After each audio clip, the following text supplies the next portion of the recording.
Selamat datang di kisah seru, buka puasa bersama di rumah makan. Siapa sangka, buka puasa kali ini bisa jadi begitu penuh kejutan dan tawa.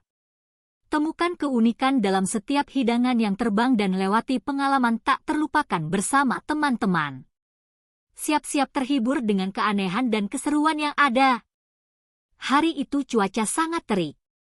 Saking teriknya, seolah-olah matahari sedang berada di atas kepala, dan bumi hanya bisa berteriak, "Tolong, sedikit kasih ruang." Di sisi lain, di sebuah rumah makan yang ramai dengan lalu lalang pelanggan, sekelompok teman memutuskan untuk mengadakan buka puasa bersama. Mereka adalah sekelompok sahabat yang sudah lama tidak bertemu karena kesibukan masing-masing, dan akhirnya memutuskan untuk memilih tempat yang unik dan lucu untuk acara tersebut. Tempat yang mereka pilih adalah sebuah rumah makan yang terkenal karena konsepnya yang aneh. Nama tempatnya adalah Makan Gila. Di sini, makanan bukan hanya soal rasa, tapi soal kejutan. Bayangkan saja, menu di sini tidak hanya biasa. Mereka punya hidangan yang kalau kamu baca namanya saja bisa bikin bingung, seperti sate terbang, ternyata sate yang disajikan dengan cara digantung, atau nasi 1 sendok, makanan yang dibuat dari 1 butir nasi, tapi disajikan dengan 10 jenis lauk. Sekelompok teman ini terdiri dari 4 orang, Riko yang selalu ceria dan tidak pernah serius, Dito yang selalu datang terlambat dan penuh alasan, Sari yang bawaannya ribet, dan Gita, sahabat lama yang selalu jadi penengah kalau suasana mulai panas.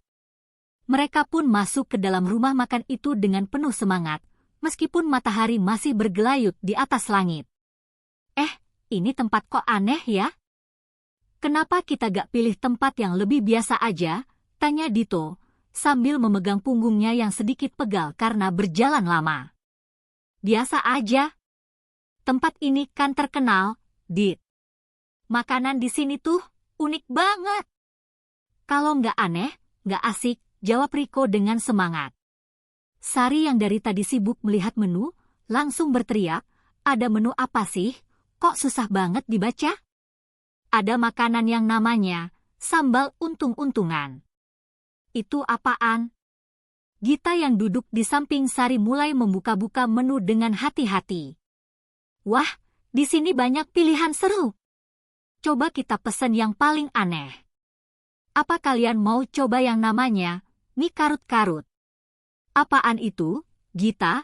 Tanya Sari, yang wajahnya mulai tampak penuh rasa ingin tahu. Gila, yang jelas-jelas kita pesan udah bingung, ini malah jadi tambah bingung. Sambil membuka menu dan berusaha memilih, mereka tiba-tiba didatangi oleh pelayan yang mengenakan topi berwarna neon cerah dan kacamata besar seperti karakter kartun. "Selamat datang di Makan Gila. Apa yang bisa saya bantu?" Tanya pelayan itu dengan suara penuh semangat, seperti ingin menunjukkan bahwa hari ini adalah hari terbaik dalam hidupnya.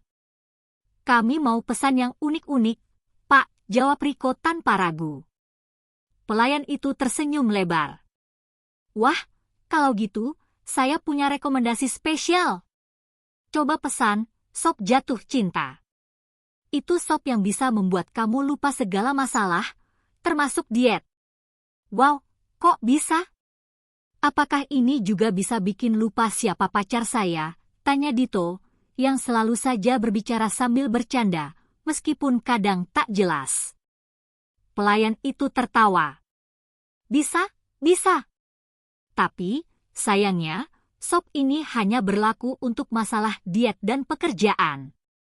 Masalah percintaan, itu urusan lain, Mas." Gita dan Sari langsung tertawa terbahak-bahak, sementara Dito, yang selalu penuh dengan pertanyaan aneh, mulai mencari-cari ide lain. Tapi gimana dengan es krim gagal move on? Apa itu? Pelayan itu seolah-olah sudah mempersiapkan jawaban untuk setiap pertanyaan yang akan diajukan. Itu adalah es krim yang bisa mengubah perasaan kalian dari galau menjadi bahagia. Isinya ada rasa cinta yang hilang, ditambah perasaan yang sedang kecewa, tapi jangan khawatir, itu semua dicampur dengan kebahagiaan yang datang tiba-tiba. Apa sih? Ini beneran? makanannya bisa nyelamatin hati. Dito bertanya lagi, sudah mulai merasa ada yang aneh dengan tempat ini. Pelayan itu tersenyum penuh arti, seolah-olah tahu kalau Dito sedang mencoba mencari celah dalam penjelasannya. Yap, itulah yang membuat makan gila beda dari tempat makan lainnya. Kami memberikan pengalaman yang gak akan kalian dapatkan di tempat lain. Sementara itu, Rico yang dari tadi diam, tiba-tiba menunjuk menu dengan ekspresi serius, gue pilih nasi terbang, deh, kayaknya seru tuh. Sari langsung menggelengkan kepala. Gak usah deh, Rico. Nasi terbang? Itu kalau jatuh kan gak bisa dimakan. Mending pilih yang mie kocok kilat. Tak lama kemudian, mereka pun memesan makanan mereka dengan penuh canda tawa, dan tak sabar menunggu kejutan apa yang akan datang selanjutnya. Tiba-tiba, pelayan datang kembali dengan wajah yang sedikit lebih serius. Pesanan kalian akan segera datang. Tapi sebelum itu, saya harus memberitahukan sesuatu. Pelayan itu berhenti sejenak, seakan menunggu efek dramatis dari kata-katanya. Pesan apa lagi, nih? Udah deh, kita cuma mau makan aja, kata Dito sambil geleng-geleng kepala. Pelayan itu tersenyum penuh misteri. Jangan lupa, di sini ada aturan yang wajib kalian ikuti selama buka puasa bersama. Aturan? Apaan? Aturan? Kita kan cuma makan, bukan ikut lomba, kata Rico dengan suara kencang, karena dia mulai merasa aneh. Pelayan itu hanya tersenyum dan berkata, tenang saja, aturan ini tidak akan merepotkan.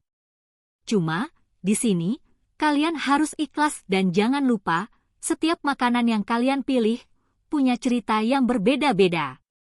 Mereka semua saling bertukar pandang, bingung. Ada apa ini?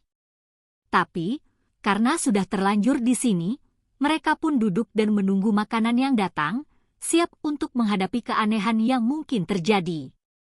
Tak lama setelah pelayan misterius itu pergi, suasana di meja makan mereka semakin konyol. Semua teman mulai merasa gelisah, bertanya-tanya makanan apa yang akan datang. Ada rasa takut dan penasaran yang bercampur aduk. Rico terus memegang menu seolah-olah itu bisa memberi petunjuk lebih lanjut tentang apa yang akan terjadi. Dito yang tampaknya sudah mulai kelelahan dengan keanehan tempat ini, mulai berbaring di kursi dengan tangan menutupi wajahnya. Dito, lo gak penasaran gitu apa yang bakal datang? Tanya Gita yang duduk di sampingnya, sambil menyikut pelan.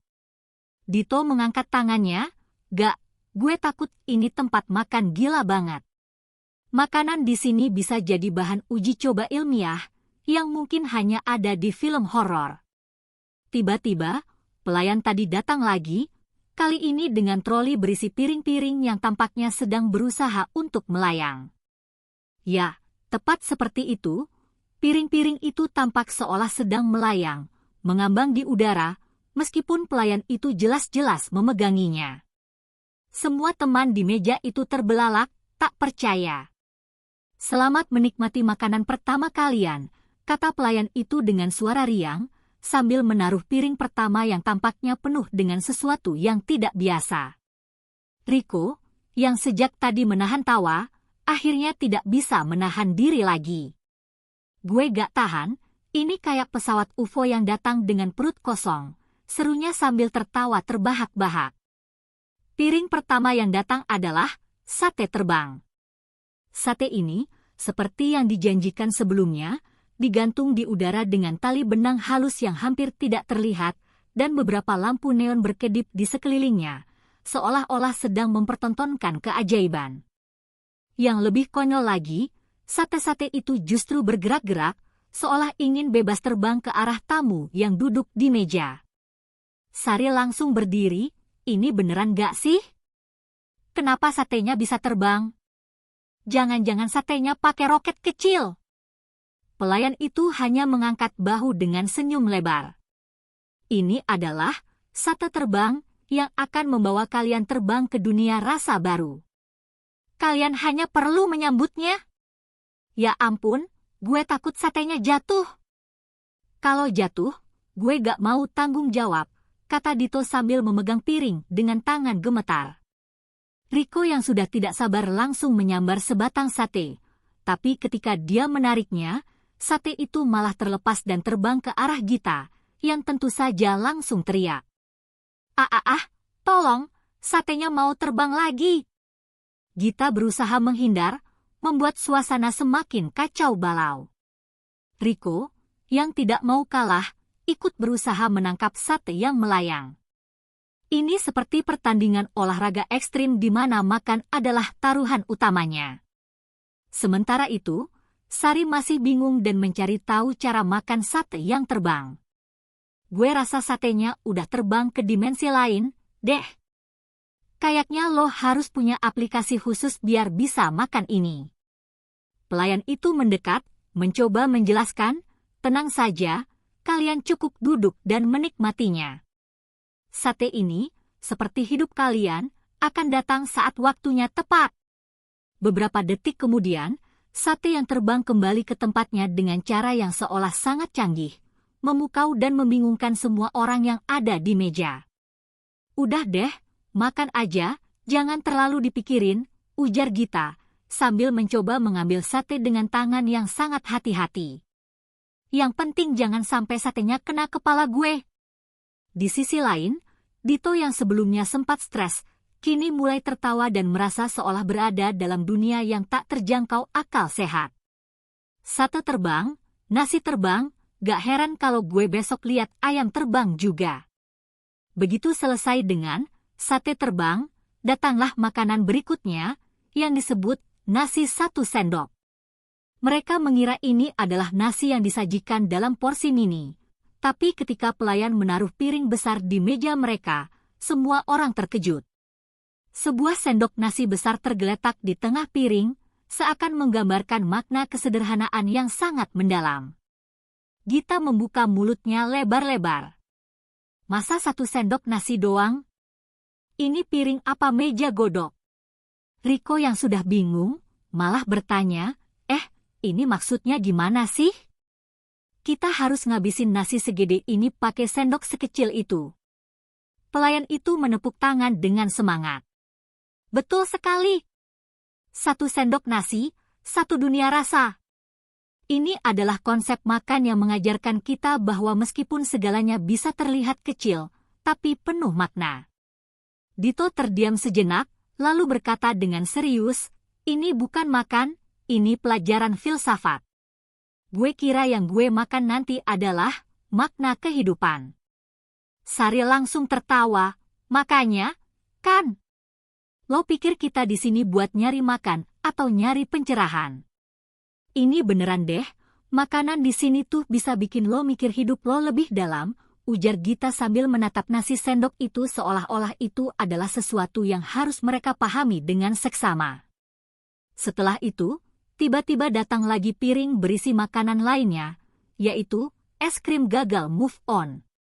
Es krim ini datang dengan warna-warni yang mencolok, berlapis-lapis, dan terlihat seperti gabungan dari berbagai rasa yang mencerminkan perasaan hati yang sedang galau. Sari melihatnya dengan heran, kok bisa sih ada es krim rasa kecewa gini? Lo rasa, abis makan ini gue bakal move on atau malah makin baper? Riko, yang senangnya bercanda, segera menyendok es krim itu dan berkata, wah, ini enak banget, tapi gue takut makin gak bisa move on sama kerjaan gue. Lalu, tanpa pikir panjang, dia langsung melahap es krim itu dalam 1 suapan besar. Lo jangan makan terlalu banyak, Riko. Gak mau kan gue jadi terjebak dalam perasaan galau setelah makan ini, kata Dito dengan cemas. Gita hanya tersenyum. Tenang, yang penting kita semua tetap punya humor. Makan di sini memang harus bisa ketawa, kalau enggak, makanannya malah enggak terasa. Jangan lewatkan cerita lucu lainnya yang penuh kejutan dan keceriaan. Semoga pengalaman unik ini bisa menginspirasi kalian untuk selalu menikmati kebersamaan dengan cara yang berbeda. Jangan lupa untuk like dan subscribe, agar kalian tidak ketinggalan cerita-cerita seru lainnya. Terima kasih sudah ikut merasakan keseruan kami di Makan Gila. Bagian berikutnya atau kelanjutan ada di video berikutnya. Terima kasih.